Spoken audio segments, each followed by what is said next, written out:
Bonsoir Verneuil-sur-Avre pour notre deuxième meeting en direct depuis cette magnifique ville du sud de l'Eure. Nous sommes très heureux de vous avoir parmi nous à travers nos écrans interposés. Nous étions il y a quelques instants et quelques dizaines de minutes à Mortagne-au-Perche. Et donc là, il s'agit donc de notre deuxième grand rendez-vous départemental dans le sud de l'Eure. Je tiens à remercier présente avec nous Michel Rouvex qui a siégé pendant les 6 années à la région Normandie. Merci Michel de ta présence et de ton action sur tout le territoire. Et saluer Emmanuel Trémel qui désormais, si nous sommes élus, siégera à ta place pour le territoire. C'est un grand plaisir pour nous ce soir d'accueillir Monsieur le maire de Verneuil. Je demande d'accueillir, s'il vous plaît, Yves-Marie Rivemal pour son intervention. Merci.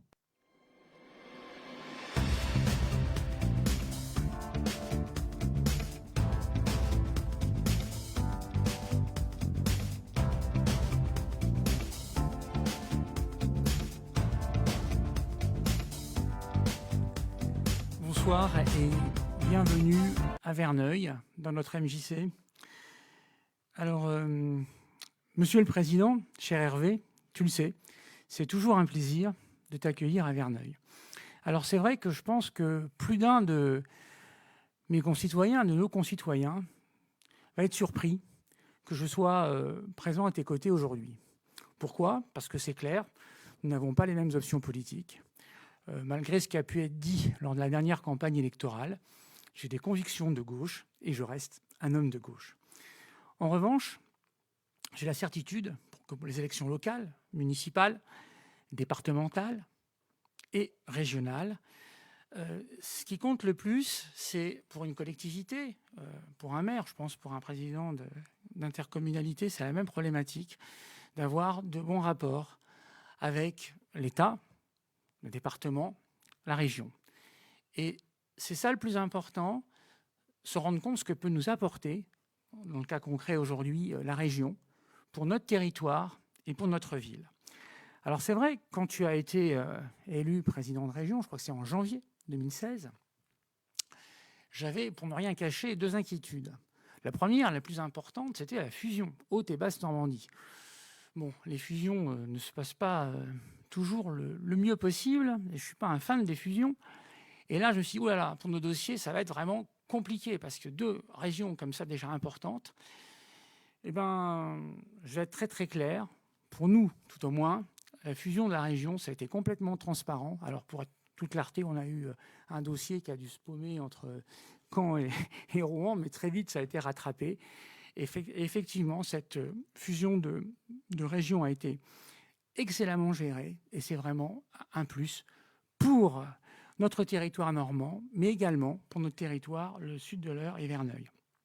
La deuxième inquiétude, je l'ai dit, nous ne sommes pas du même bord politique, et puis c'est vrai qu'avec nos collègues, on dit, ouh là là, maintenant, la majorité a changé, qu'est-ce qui va se passer pour nos dossiers ? Bon.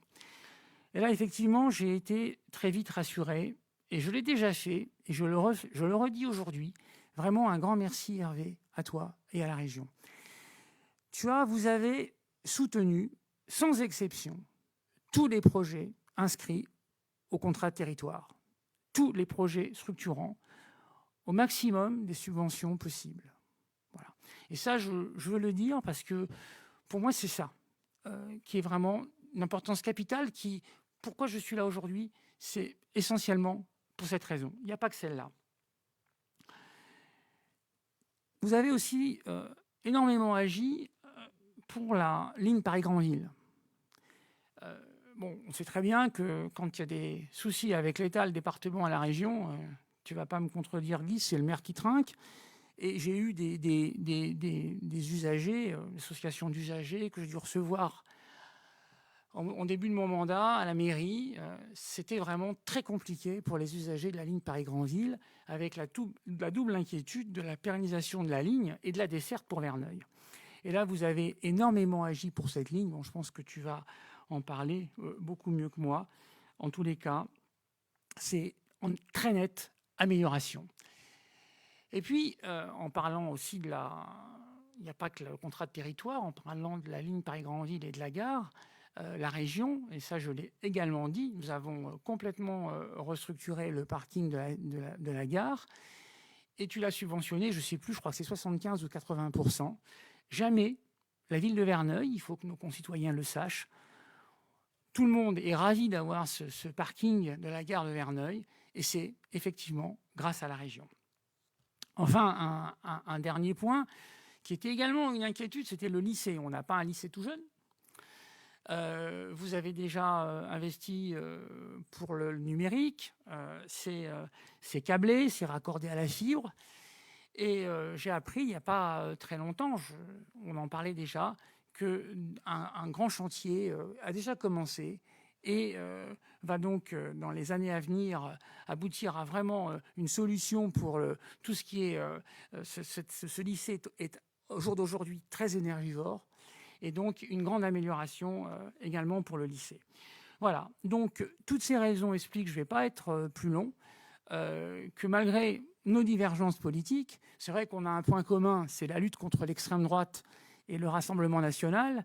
On souhaite ici, enfin j'en suis persuadé, toutes et tous, que le score du Rassemblement national soit le plus bas possible.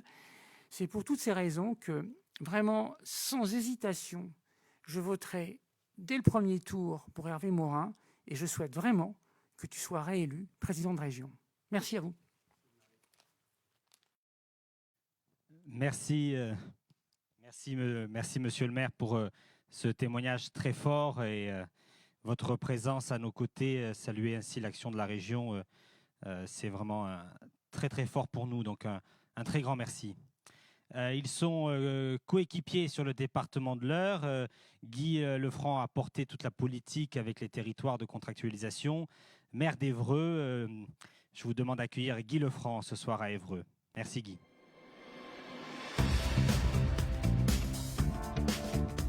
Et merci. D'abord, merci Yves-Marie pour tous ces mots, toutes ces paroles en direction d'Hervé Morin, notre président de région. Alors pour moi, c'est un plaisir d'être à Verneuil ce soir à de multiples titres. D'abord, c'est une ville que je connais un petit peu. Chers collègues maires, j'ai eu l'occasion d'être député de ce territoire. Et puis surtout, j'ai été médecin à Verneuil, et donc chers confrères également. Donc c'était un plaisir parce que pendant des années, j'ai eu l'occasion de travailler à l'hôpital de Verneuil. J'ai eu l'occasion d'aller en SMUR soigner des tas de tes concitoyens, des tas de tes habitants. Et c'est toujours un plaisir de revenir dans cette ville. Je dois dire qu'elle s'est embellie. Il y a quelques années, j'ai même habité un temps à Verneuil-sur-Avre, et je me désespérais de l'état parfois de décrépitude dans lequel était cette ville. Et aujourd'hui, il faut avouer, en arrivant tout à l'heure, qu'on voit que ça bouge. Ça a changé. Et Verneuil a un potentiel touristique, économique, y compris en termes d'habitat, qui doit pouvoir être développé. Alors je suis heureux d'être ici aussi pour représenter ce territoire du sud de l'Eure avec Michel Rouvex et Emmanuel Tremel, parce que c'est un territoire qui a bénéficié de l'accompagnement de la région et qui a bénéficié d'un accompagnement surtout d'Hervé Morin, d'abord avec l'écoute des élus. Et Yves-Marie, tu l'as dit tout à l'heure, c'était un changement. Lorsque nous sommes arrivés et que Hervé Morin a pris la tête de la région, enfin on s'est mis à écouter les élus locaux. Et ça, c'était une nouveauté. Moi, je me souviens, lorsque j'étais jeune président de mon agglomération, autrefois, où la région Haute-Normandie à l'époque, nous expliquait que la région savait mieux que nous ce qui était bon pour notre territoire et ce qu'elle allait subventionner. Et là, ça a complètement changé. Tu l'as dit sur les contrats de territoire, c'est que désormais, ce sont les élus de terrain, les élus locaux, qui savent ce qui est bon pour leur territoire, qui sont accompagnés par la région. La région ne joue pas les sachants, mais la région, au contraire, est à l'écoute et travaille à l'économie du territoire en partenariat avec les élus. Tu l'as rappelé également, un des sujets majeurs pour irriguer nos territoires, ce sont tous les flux. Les flux, c'est le ferroviaire, tout le travail qui a été mené, qui continue à être mené en termes d'amélioration du service rendu, en termes d'amélioration des horaires et du cadencement sur nos voies ferrées. Les flux, ce sont également les routes, le travail mené sur Évreux-Chauffour actuellement sur notre territoire, mais l'accompagnement aussi sur toutes les routes secondaires, notamment en direction de Verneuil, Breteuil, d'Anville. tout ce territoire qui en a bien besoin, avec des routes qui ont été considérées comme prioritaires par la région et que la région accompagne, ce qui n'était pas fait auparavant.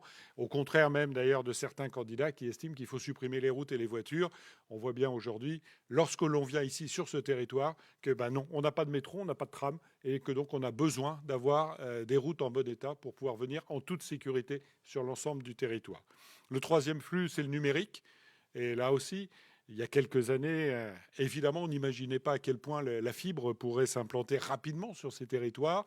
L'accompagnement, notamment de la région avec les communautés de communes et les communes, a permis d'améliorer ces flux, ce qui permet aujourd'hui d'améliorer la qualité de vie de ses habitants. Et c'est vraiment le sujet majeur, c'est comment faire en sorte d'avoir un véritable équilibre du territoire avec des élus reconnus et écoutés, avec des flux qui permettent de s'organiser. Et donc désormais aujourd'hui le travail de la région, le travail que nous souhaitons continuer avec Hervé Morin, c'est le développement économique, c'est l'amélioration de la qualité de vie. Ça passe par la santé, ça passe par le développement économique, ça passe par l'environnement, ça passe par les mobilités. Tous ces sujets qui font qu'aujourd'hui, ensemble, avec Hervé Morin, nous souhaitons poursuivre notre travail. C'est pour nous un sujet majeur. Des dizaines, des centaines de millions d'euros sont en jeu aujourd'hui. Changer de président de région, changer de majorité régionale, ça veut dire changer les règles du jeu, ça veut dire remettre en cause ce qui a été validé dans nos contrats de territoire et qui seront de nouveau revus en 2022. Et c'est remettre en cause tout le travail effectué depuis des années. Donc ensemble, évidemment avec Yves-Marie Rivemal, que je remercie de son soutien, nous soutiendrons très activement la candidature d'Hervé Morin et je ne doute pas qu'il sera notre prochain président de région. Merci.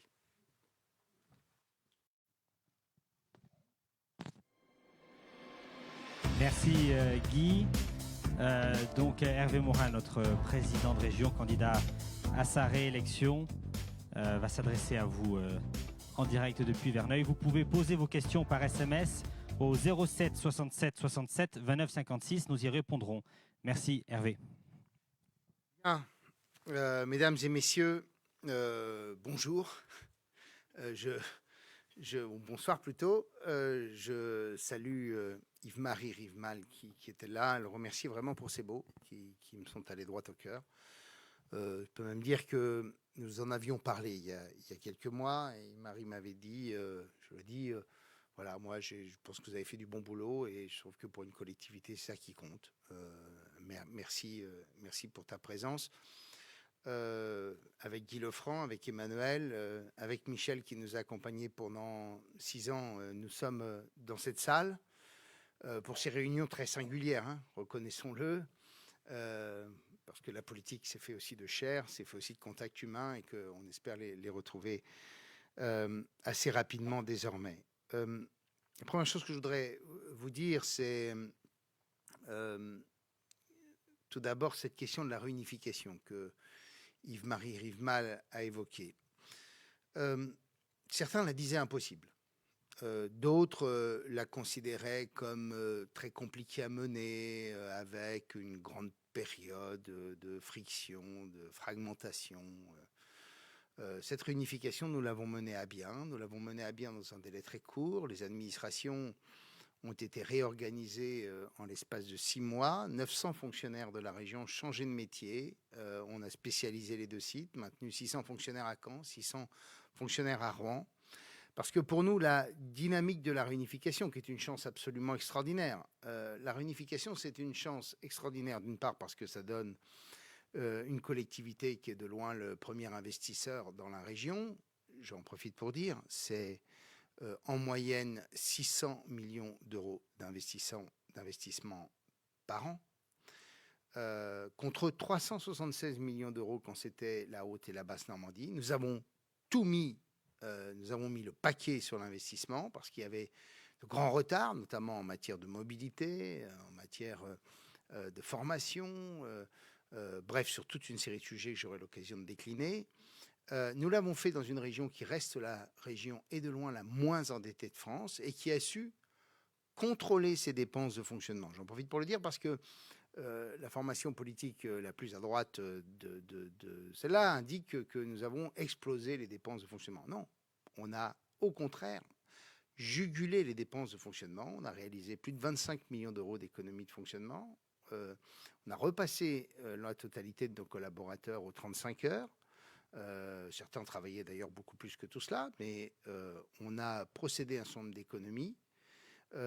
Mais les dépenses de fonctionnement, j'en profite pour le dire, oui, elles ont augmenté sur des sujets capitaux. La formation.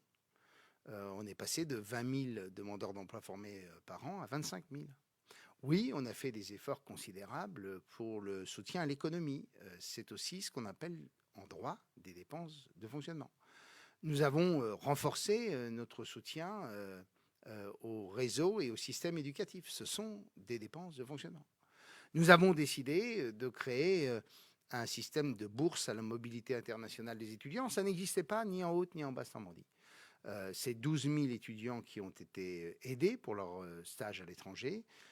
C'est 4 millions d'euros par an. Et nous sommes fiers de l'avoir fait. Et donc, j'en profite pour le dire, derrière la question des dépenses de fonctionnement, il y a de l'investissement, mais qui est immatériel. Mais sur la bonne gestion de la région, c'était une région et c'est une région qui a des indicateurs budgétaires qui sont les meilleurs de France, la moins endettée et celle qui investit le plus par habitant. Je ferme la parenthèse pour dire que la réunification de la Normandie, c'est la chance d'avoir une collectivité qui peut investir lourdement dans des projets structurants, mais c'est aussi une collectivité qui porte un magnifique territoire au nom célèbre. On dit que la Normandie est la deuxième région la plus connue au monde après la Californie, qui a un imaginaire collectif exceptionnel, qui, grâce à cette réunification, peut porter un projet commun. Nous avons désormais une communauté de destin et nous avons cherché en permanence, sur toutes les politiques régionales, à porter l'idée d'être fiers d'être normands, comme les Bretons sont fiers d'être Bretons, comme les Alsaciens sont fiers d'être Alsaciens. Et nous avons cherché à capitaliser sur l'imaginaire que représente la Normandie comme qualité de vie, comme pays de la gastronomie, comme pays de cocagne, comme territoire où le patrimoine naturel, historique est exceptionnel, avec son réseau de villes moyennes dont fait partie Verneuil, qui est la pépite du sud du département de l'Eure. Et donc la réunification de la Normandie, ça a été ce double enjeu. Réorganiser, rationaliser, et ça a été l'enjeu de bâtir une politique où on se mettait tous dans une dynamique commune, parce que dans cette communauté de destin commune que représente désormais une région réunifiée sur ses fondations historiques. Et pour cela, il y avait un certain nombre de principes qu'il fallait absolument respecter. La première, ça a été évoqué, c'est l'équilibre Haute et Basse-Normandie. Caen-Rouen. Quand je suis à Rouen, tous les Rouennais vous disent tout est à Caen. Quand je suis à Caen, tous les Caennais vous disent tout est à Rouen. Ce que nous avons veillé, c'est à faire en sorte que tout le monde se reconnaisse dans la réunification. C'est ce que j'ai évoqué sur la réorganisation de l'administration régionale. Ce sont sur les structures régionales réparties entre les deux anciennes capitales de la Haute et de la Basse-Normandie. L'équilibre aussi, mesdames et messieurs, c'est l'équilibre entre la ville et la campagne. Il y a certes les politiques de soutien aux grands investissements des grandes métropoles de Normandie, mais nous avons veillé à travers toute une série de politiques à faire en sorte que le monde rural ou que les villes moyennes puissent bénéficier massivement de l'investissement de la région. Je cite deux ou trois exemples intéressants. 100 équipements culturels ont été financés sur toute la région. 47 millions d'euros ont été accordés. 260 projets de réhabilitation de centres-bourgs, dont un certain nombre sur Val-de-Reuil. 140 projets équipements sportifs, représentant 72 millions d'euros. Beaucoup d'ailleurs de centres autour de la piscine, de la piscine ludique. Tout cela a été financé dans l'ensemble du territoire de Normandie. L'équilibre Caen-Rouen, l'équilibre grande métropole, campagne ou monde rural ou ville moyenne. L'équilibre entre le monde rural et les quartiers politiques de la ville. Nous avons beaucoup fait aussi, et beaucoup plus que les anciennes majorités, pour soutenir la réhabilitation, la vie dans les quartiers de nos villes. 89 millions d'euros ont été accordés dans ce cadre. Enfin, je le dis, nous avons veillé à ce que cette politique soit accompagnée en permanence d'un soutien aux grands investissements, quel que soit le lieu et quelle que soit, merci, la majorité municipale. Nous avons été attentifs à l'idée que tout projet était bon ou devait être soutenu par la région, quelle que soit la majorité régionale. En clair, il n'y a pas des bons projets qui seraient soutenus par les amis politiques et des mauvais projets parce qu'ils seraient soutenus par des gens qui n'ont pas la même opinion politique. Tout bon projet a été financé par la région, quelle que soit la couleur politique de l'équipe municipale ou de l'équipe intercommunale. La liste qu'on vous présente est une liste profondément renouvelée. 63% de renouvellement. Je remercie les sortants pour le boulot qu'ils ont effectué et je remercie les entrants qui vont participer à la construction de la majorité régionale.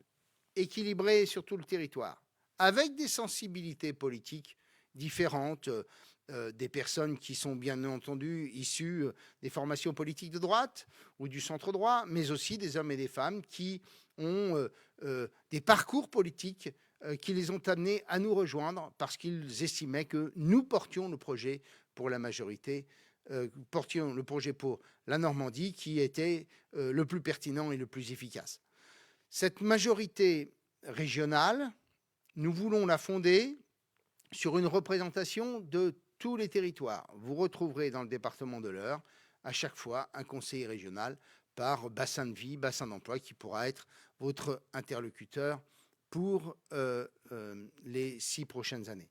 J'en profite pour dire que cette liste, c'est une liste de premier tour et de second tour.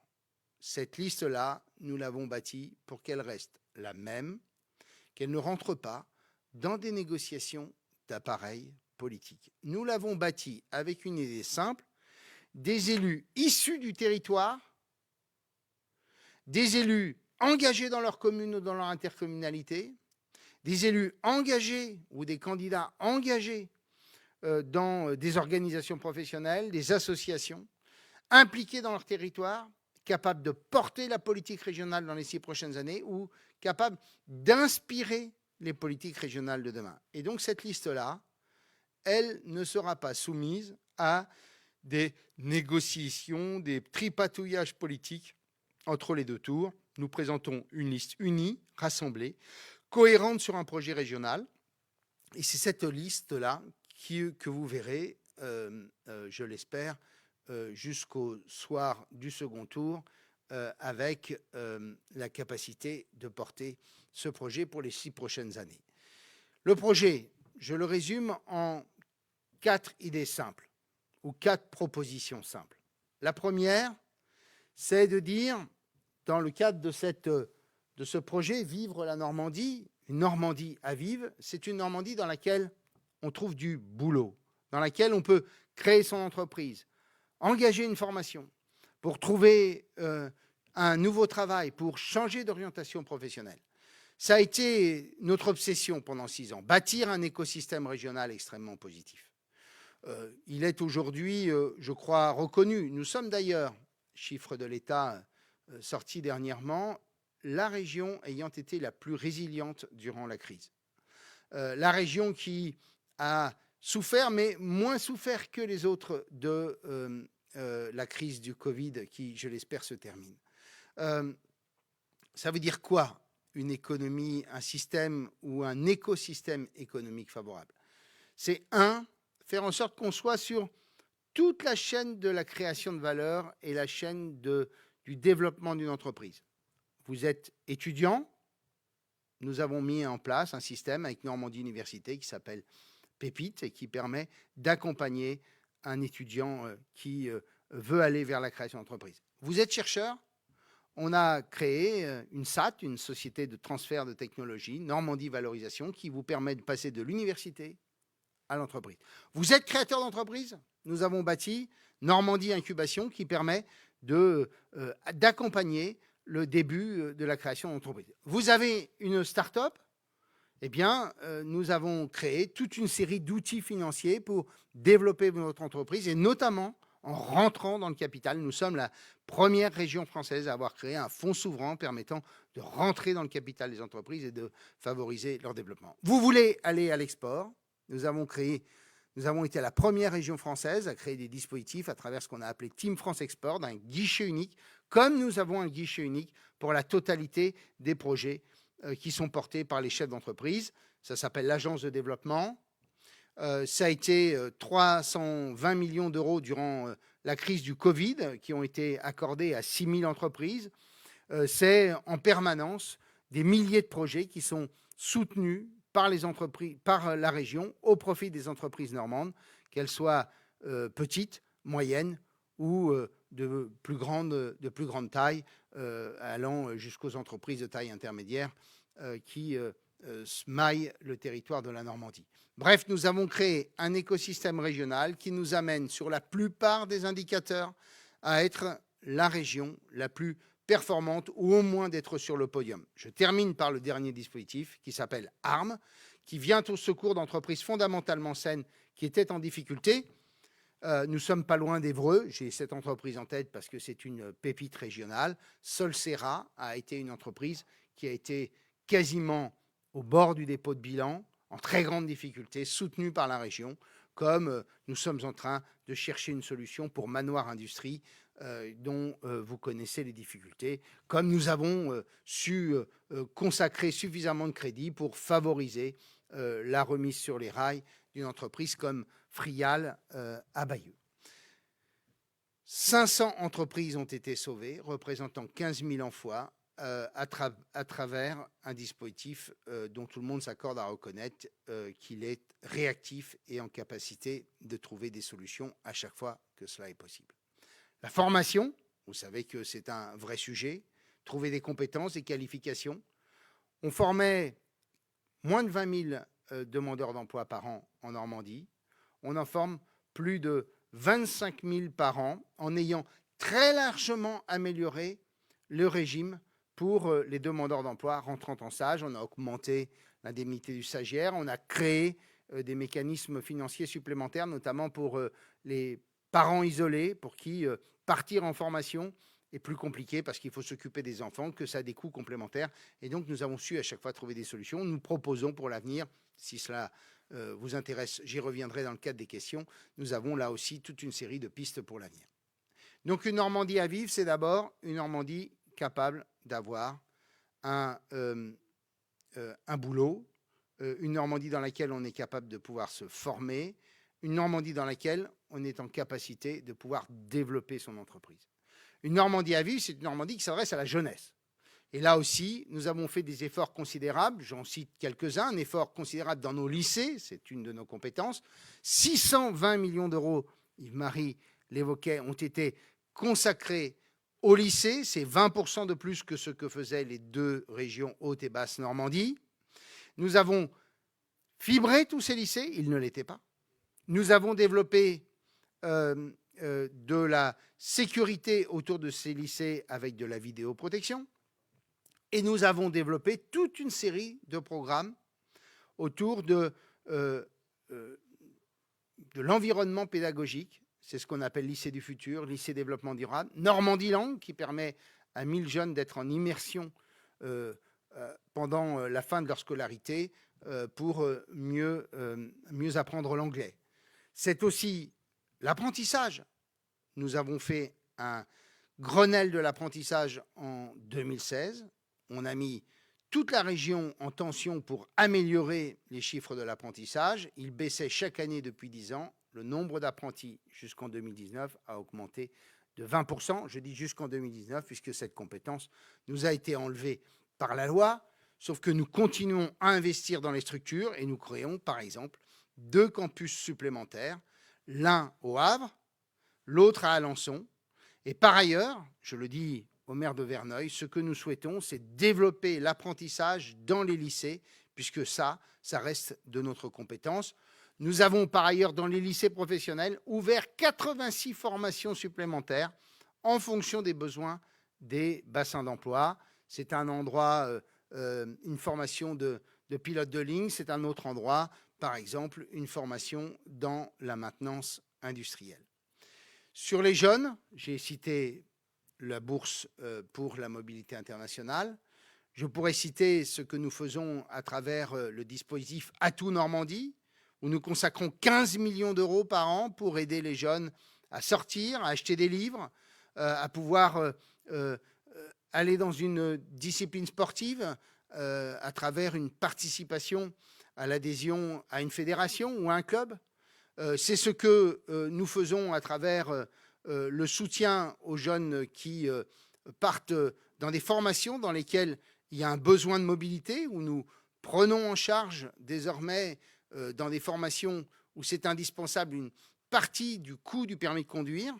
Et c'est pour l'avenir aussi de faire en sorte que ces jeunes puissent trouver des campus universitaires qui soient à la hauteur de ce qu'on peut attendre des universités du XXIe siècle. Nous avons 3 grands projets sur les 3 grandes universités avec 1 milliard d'euros d'investissement qui n'oublient pas les antennes universitaires sur lesquelles les investissements seront aussi effectués. Je termine sur un sujet qui est un sujet important, c'est que pour les jeunes de notre région, la question de la mobilité et des mobilités collectives est importante. J'en profite pour dire que la tarification sur les trains pour les jeunes de moins de 25 ans, c'est divisé par 2. C'est une réduction de 50%. Troisième sujet majeur pour une Normandie à vivre, c'est bien sûr de pouvoir se déplacer et de se déplacer dans les meilleures conditions. On a évoqué les mobilités routières, je n'en parle pas. J'en profite pour dire que dans le cadre de la loi 4D, Yves Marie se posera la question, la future loi sur la décentralisation, de la prise en main par les départements et la région de la fameuse RN12. Je pense que si on veut s'en sortir, il n'y aura pas d'autre solution que de faire ce que nous faisons sur Chauffour-Évreux, ce que nous faisons sur Granville-Avranches, c'est-à-dire de s'associer tous ensemble pour faire en sorte qu'on puisse enfin régler cette question. Nous avons demandé pendant 5 ans des dispositifs particuliers de financement sur ces routes. Nous ne les avons pas obtenus. L'État n'est pas à la hauteur et n'est pas au rendez-vous sur le contrat de plan. Et donc, je pense que la seule solution, ce sera de prendre notre destin en main. L'autre mobilité clé, c'est bien sûr le très haut débit. J'en profite pour dire que le département de l'Eure sera complètement fibré à la fin de l'année prochaine ou au plus tard au début de l'année 2023, puisqu'il y a plus d'1 an de retard, mais un retard lié aux entreprises. Clairement, la région a consacré 234 millions d'euros aux 5 départements pour les aider à accélérer le déploiement du très haut débit. Je regardais les chiffres dans mon intercommunalité il y a quelques jours. C'était inaccessible pour mon intercommunalité dans l'ouest de l'Eure. Inaccessible parce qu'on demandait une contribution des intercommunalités beaucoup trop élevée. Inaccessible parce qu'on oubliait 30 à 35% de nos compatriotes. Grâce aux 51 ou 52 millions d'euros que la région a consacrés au déploiement du très haut débit dans l'Eure, nous aurons un département complètement fibré et fibré à l'identique à la ville comme à la campagne. Troisième sujet sur les mobilités, c'est bien sûr la mobilité ferroviaire. Je remercie des mots d'Yves Marie. Nous avons passé dernièrement un accord avec l'État pour financer ce qu'on appelle les petites lignes, qui est un abus de langage, et nous ferons en sorte qu'il y ait un vaste plan d'investissement sur la ligne Paris-Grandville, qui a déjà fait l'objet de toute une série de politiques. Je rappelle, Paris-Grandville, c'était des trains qui s'arrêtaient à Vaugirard. Pour la plupart, désormais, c'est Montparnasse. On l'attendait depuis 25 ans. Le Paris-Grandville, c'était des trains qui ne fonctionnaient plus bien quand les feuilles tombaient à cause de problématiques dans lesquelles je ne rentrerai pas pour être trop long. Nous avons mis en place les dispositifs et les procédures qui fait qu'aujourd'hui, à l'automne, les trains roulent aussi bien que sur le reste de l'année. Aujourd'hui, c'est une ligne extrêmement ponctuelle. C'est une ligne qui marche bien et c'est une ligne sur laquelle nous allons investir pour faire en sorte qu'elle puisse marcher aussi bien dans les prochaines années. Infrastructure, mais aussi changement de modalité avec l'arrivée progressive de l'hydrogène dont nous ferons de la ligne, la première ligne à hydrogène en Normandie avec le camp Le Mantour qui sera avec la région Pays de la Loire et la région Centre, une autre ligne sur laquelle nous passerons à l'hydrogène. J'en profite pour dire que, contrairement à ce qu'on nous a raconté, nous n'avons pas remis en cause la desserte ferroviaire sur le sud de l'Eure et l'Orne, comme des opposants politiques le faisaient accroire. Quatrième sujet, la santé. Guy Lefranc est médecin, Yves-Marie Rival aussi. Pour moi, ça doit être le sujet prioritaire de la région sur les prochaines années. On a vu avec le Covid à quel point le système de santé a été mis à rude épreuve, mais aussi les faiblesses de notre système. On voit aussi à quel point la question de la désertification médicale est un sujet majeur. Et donc, mon intention, c'est de prendre en main cette question-là avec l'État, mais de peser de tout mon poids pour faire en sorte qu'il y ait une vraie offre de soins sur l'ensemble du territoire de Normandie. Ça veut dire quoi? C'est un schéma régional de santé bâti avec l'État, et c'est la participation de la région aux investissements dans les infrastructures hospitalières de proximité pour améliorer l'offre de soins et pour moderniser nos hôpitaux. Ce qu'on a fait à Bernay, en fermant une maternité avec 450 accouchements par an, c'était un scandale. Ce genre de choses ne doit plus se reproduire dans l'avenir. Donc pour nous, c'est ce que nous avons fait sur les maisons de santé, 150 maisons de santé qui seront sur tout le territoire de Normandie en service dans moins de 2 ans, puisque c'est très clairement l'objectif qui s'est fixé, qu'elles sont toutes dans les cartons pour les dernières qui ne sont pas encore en construction. C'est l'offre, ce sont des formations supplémentaires sur toute une série de professions paramédicales qui sont de la responsabilité de la région. On forme plus de kinés en Normandie, on forme désormais des audioprothésistes en Normandie. Il n'y avait pas de formation d'audioprothésistes, ça se fait à Évreux. On forme plus de kinés, plus de psychomotriciens, des pédigurpodologues. Bref, nous avons accru l'offre de formation sur ces sujets-là. C'est 400 professionnels de plus qui sont formés chaque année en Normandie, avec un grand plan sur les infirmières et les aides-soignantes, puisque dans les 2 prochaines années, nous en formerons 800 de plus qu'aujourd'hui. Plan aussi d'investissement sur les structures, puisque les instituts de formation vont être modernisés. 2 l'ont déjà été, Fécamp, Alençon. 2 vont l'être bientôt, Évreux et Cherbourg. Mon intention, c'est que nous soyons présents sur l'ensemble du spectre médical et qu'on le soit aussi, Yves-Marie, par un certain nombre de dispositifs nouveaux auxquels nous avons réfléchi avec Guy, comme par exemple les maisons de répit. Je trouve que nous n'avons pas assez de structures capables d'accueillir et d'aider les familles qui ont le malheur d'avoir quelqu'un atteint d'une maladie neurodégénérative, et notamment la maladie d'Alzheimer. Les maisons de répit, comme vous le savez, ce sont ces maisons capables d'accueillir un malade pendant un certain temps pour permettre à la famille de pouvoir aller faire ses courses, d'aller chez le coiffeur, de pouvoir aller déjeuner ou dîner chez un ami, prendre un peu de répit. Et ce que je souhaite, c'est que la région s'investisse massivement sur cette question pour qu'il puisse y avoir un certain nombre de structures sur l'ensemble de la région Normandie. Comme je souhaite bâtir des maisons des femmes, il en existe 1 ou 2 en France, je souhaite qu'il y en ait 3 en Normandie pour accueillir des femmes qui sont en grande détresse et notamment qui ont fait l'objet de violences.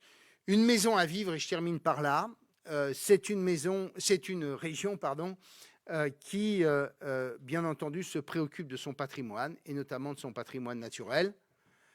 Nous avons beaucoup consacré notamment à l'amélioration de l'efficacité, ou du moins de l'efficacité énergétique de nos bâtiments. Nous allons consacrer 400 millions d'euros sur les 50 lycées les plus énergivores de Normandie dans les 3 prochaines années, grâce à un grand plan que nous sommes en train d'achever. Nous avons financé 15 000 rénovations de logements, dont 8 500 dans les logements sociaux, pour favoriser là aussi l'amélioration énergétique de ces maisons. Nous doublerons cet effort dans les 6 prochaines années. C'est aussi une attention particulière pour la biodiversité. Nous avons par exemple créé des conservatoires pour abeilles noires dans chaque département pour que cette espèce puisse, qui est notre espèce régionale, puisse continuer à exister. Comme nous avons 70 projets ou 70 programmes de protection de la biodiversité avec toute une série d'associations. J'en profite pour dire que nous lancerons des politiques en faveur de la haie, de la protection des mares, dans des espaces intercommunaux où cette question-là pourraient être prises en compte et prises en charge dans un dialogue entre l'intercommunalité et la région. J'en profite pour dire que, bien entendu, nous continuerons à financer toutes les évolutions du modèle agricole dont on sait à quel point elles sont aujourd'hui extrêmement prégnantes. Ces questions-là, c'est notamment de continuer à soutenir l'agriculture biologique. Il y a 2000 exploitations agricoles aujourd'hui en Normandie, il n'y en avait que 800 il y a 5 ans. C'est 5000 exploitations qui sont aidées dans des mesures agri-environnementales, c'est ce qu'on appelle les mesures agri-environnementales et climatiques.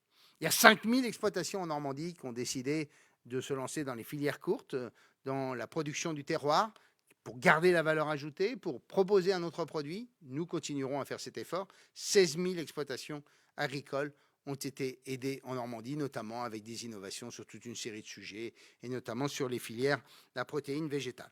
Bref, mesdames et messieurs, l'idée, c'est bien entendu de continuer à financer les grands équipements, les grandes infrastructures, mais un peu plus encore, d'être dans l'idée de porter un projet politique d'une Normandie dans laquelle la qualité de vie est un facteur majeur de développement. Moi, je suis sûr d'une chose, c'est que le 21e siècle post-Covid, ce sera la revanche du monde rural sur le monde urbain. On a beaucoup de nos compatriotes qui ont envie de changer de modèle. Le télétravail a changé les choses. L'arrivée du très haut débit, les nouvelles organisations nous amènent à avoir une chance exceptionnelle. Nous sommes à la porte d'une grande métropole qui s'appelle Paris. Beaucoup de nos amis parisiens venaient le week-end. Beaucoup commencent à s'installer définitivement. Pour ça, il faut qu'il y ait des équipements, une offre culturelle, une offre sportive. Il faut qu'il y ait bien entendu le très haut débit. Il faut qu'il y ait une offre de santé. Et donc pour tout cela, eh bien, il faut que nous nous mettions encore un peu plus en tension pour faire en sorte que la Normandie soit une terre d'accueil, une terre de vie, avec cette chance exceptionnelle d'avoir un patrimoine historique dont Verneuil-sur-Avre est tellement symbolique, absolument fantastique, et dans lequel on a envie tous les jours de procéder à des découvertes nouvelles. Mesdames et messieurs, vive la Normandie, et puis aussi vive la France.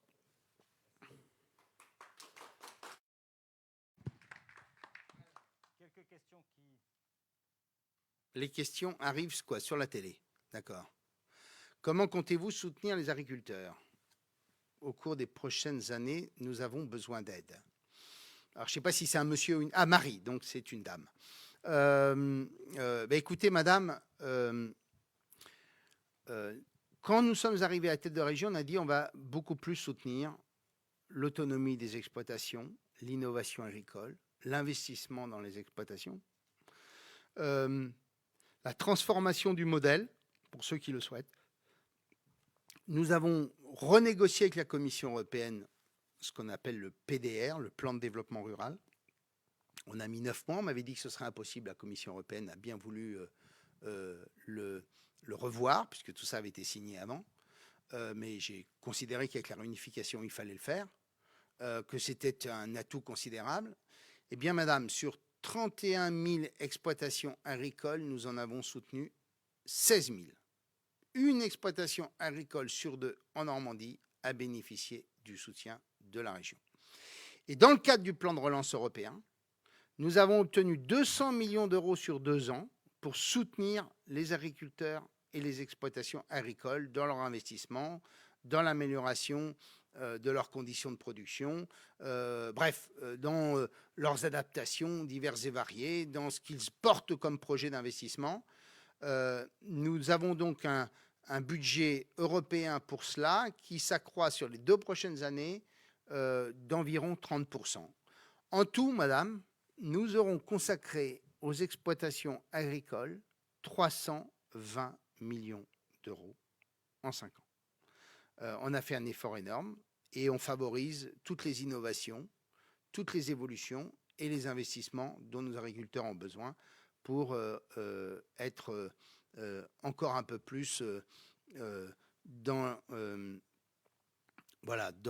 cette transformation qu'on voit bien sur tous les segments. S'il y a bien un secteur qui est en train de se transformer complètement, c'est bien le secteur agricole. Parce que nos agriculteurs ont la chance aujourd'hui de ne plus être simplement face à l'agroalimentaire et à l'industrie agroalimentaire, et à la grande distribution, c'est que maintenant, ils peuvent s'adresser directement aux consommateurs. Et donc ça, ce nouveau dialogue fait que beaucoup d'agriculteurs sont en train de faire évoluer leur modèle pour sortir de cette relation très déséquilibrée entre eux et le monde industriel ou de la grande distribution. Question suivante. Mon nom, d'accord. Bonjour monsieur. Allez-vous et vos équipes donner la possibilité à nos enfants de notre région de pouvoir, malgré le nouveau système de choix d'orientation scolaire et malgré les moyens, tout de même avoir la chance d'avoir accès à des lycées normands, car il y a fois des demandes d'élèves des régions voisines. Alors là, honnêtement,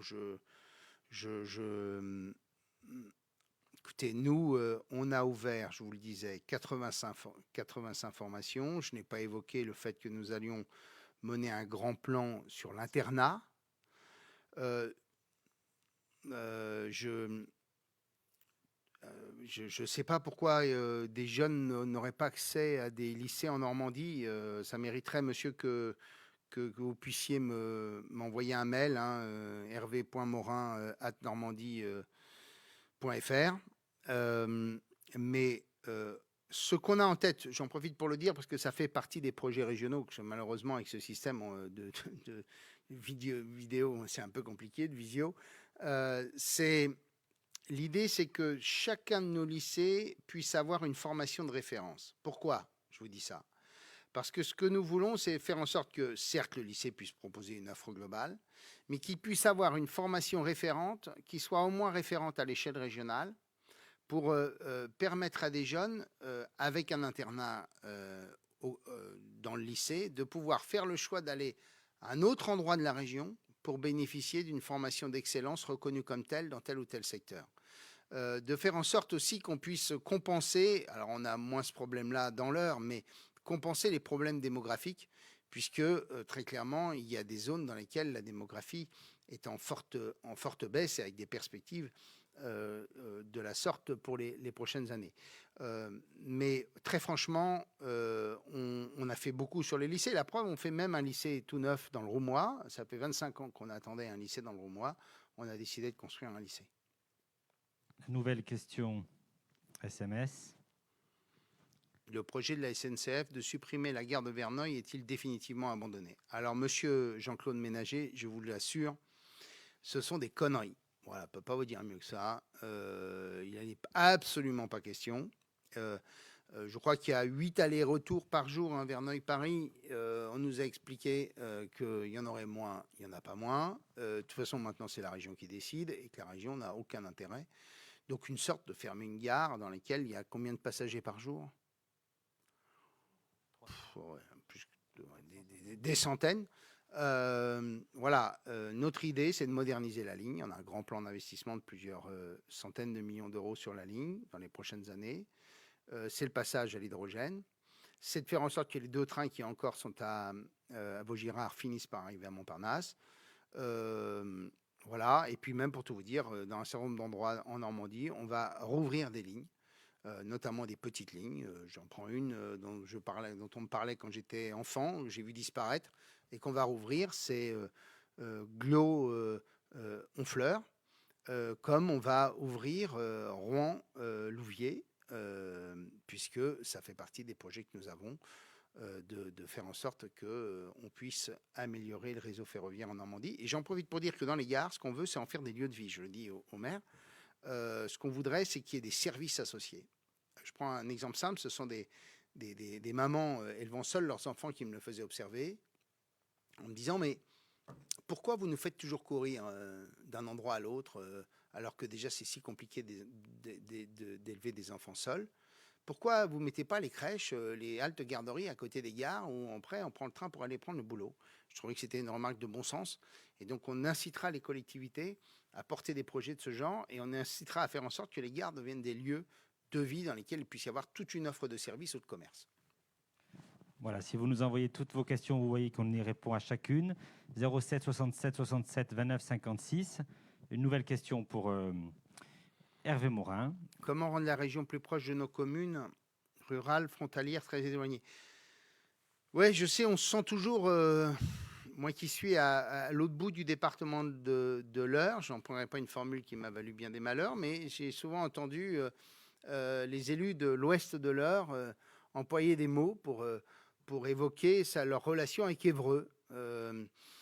Et je sais que on a toujours ce souci, mais je vous jure que les projets, on les porte partout où il y en a. Puis franchement, la haute et la basse Normandie, on m'avait dit ça va éloigner la région. Mais vous savez, que vous passiez un coup de fil, hein, sachant que le fonctionnaire est à Caen et à Rouen, ça ne change pas franchement le sujet, quoi. Voilà, on a essayé d'être en proximité permanente et de porter vraiment les investissements là où il y avait de la demande, des projets. Quand on a des communes dynamiques, eh bien, la région est au rendez-vous. Et la frontière n'a jamais été un sujet en tant que tel, de se dire c'est tellement proche. Non, tellement proche de la région d'à côté, on ne va pas s'en occuper. On n'a jamais fait ça, quoi. Et d'ailleurs, si c'était moi qui pouvais vous poser la question, j'aurais envie de vous poser la question, donnez-moi des exemples qui démontrent qu'on ne penserait pas aux communes limitrophes. Nouvelle question pour Hervé Morin. Caractère économique. Comment soutenir les entreprises en général et notamment les entreprises du sud de l'Eure? Peut-être parler de la politique économique de la région. J'en ai déjà parlé. Nous consacrons des financements importants, très innovants. Je prends un exemple simple, monsieur Antoine. Nous avons mis en place des prêts participatifs. Nous sommes la seule région française à avoir fait ça, qui s'adresse à des entreprises qui font moins de 10 millions d'euros de chiffre d'affaires et qui consiste à faire ce qu'on appelle du prêt in fine. Alors, pardon pour la technique, ça veut dire quoi? C'est du prêt dans lequel on ne rembourse pas le capital et on ne rembourse que les intérêts pendant 7 ans. C'est-à-dire pendant 7 ans, pour restructurer la dette, à la sortie du Covid, pour le temps de se refaire la cerise, eh bien, on permet à ces entreprises de retrouver des fonds propres et du capital. Pour investir, puisque ces prêts participatifs sont considérés comme du quasi-fonds propre par les banques. Donc en plus de ça, ça ne vous obère pas éventuellement des capacités bancaires. Nous avons mis en place un soutien à l'export qui était avant de 50% des dépenses à l'export. On l'a passé à 80%. Deuxième exemple. Troisième, les entreprises du sud de l'Eure, je ne sais pas dans quel secteur vous êtes, nous avons assurer et assumer la préférence régionale.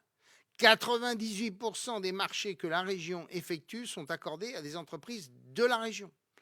Et on l'a fait en respectant le code des marchés publics, mais en mettant des critères qui permettaient de le faire. Voilà.